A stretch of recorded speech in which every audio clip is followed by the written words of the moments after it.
Has an elderly patient ever said something in passing that unraveled a family? I've been a home health aide for 14 years. I thought I'd met every kind of relative there is. The ones who show up once and vanish. The ones who call every day but never visit. The ones who love loudly and mean it. Then there was Eleanor, and her grandson, Caleb, rewrote everything I thought I understood about devotion. Eleanor was 83, sharp-tongued, the kind of woman who did the crossword in pen. Caleb was her only family close by, and he came 3 times a week without fail, always with her pills organized in a weekly case, always with printouts from her neurologist, always ready to explain her latest decline to whichever nurse would listen. Dementia, he said. Early onset but accelerating fast. He'd quit his job to care for her. He started a page online to help with her, quote, mounting care costs. And the comments filled up with strangers calling him a saint. The facility staff adored him. They held him up as the standard every family should meet. Something didn't sit right, though.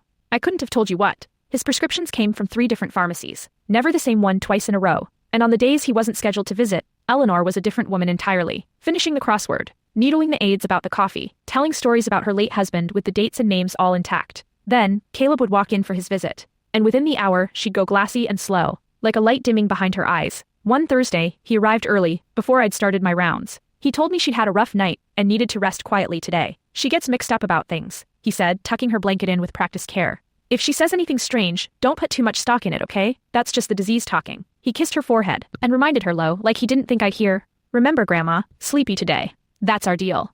Then he left for a meeting with her financial advisor. I sat with Eleanor a while, checked her pulse. Steady, unhurried, nothing like a woman in crisis. You feeling all right, Eleanor? She blinked at me, slow but present. I have to be tired today, she said. Caleb needs me tired. For the man who's coming.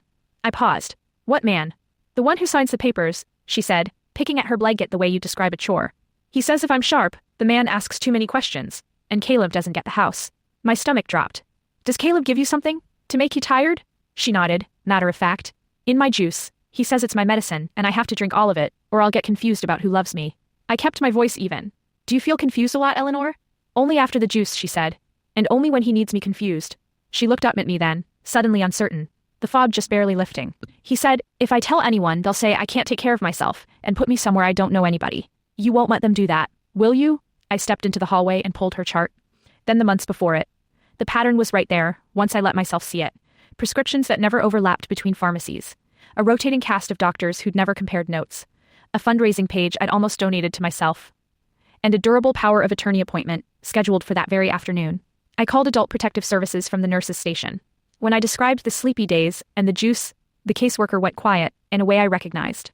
We may be looking at financial exploitation with medical coercion, she said. Do not let anyone move forward with that appointment.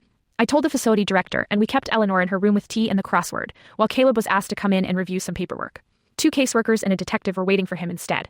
For the first time since I'd known him, his easy, rehearsed manner cracked.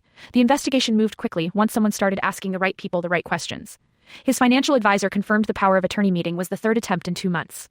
Toxicology on a saved juice cup found a sedative Eleanor had never been prescribed. Every pharmacy confirmed a different diagnosis on file, and none had ever been asked to release records to the others. 8 months of it. All built on a sharp, capable woman he'd convinced a small army of strangers was slipping away. Eleanor's niece, who'd tried to raise concerns twice and been quietly shut out of visits both times, was granted guardianship instead. 3 months later, Eleanor came back to visit the facility, walking on her own. Crossword folded under her arm. She caught me at the nurse's station and held up a finished puzzle like a trophy. I don't have to drink the juice anymore, she told me, grinning, sharp as a tack. Loud enough that the whole hallway heard it. It was the first time in 14 years I'd hugged a patient goodbye, and meant it as a celebration.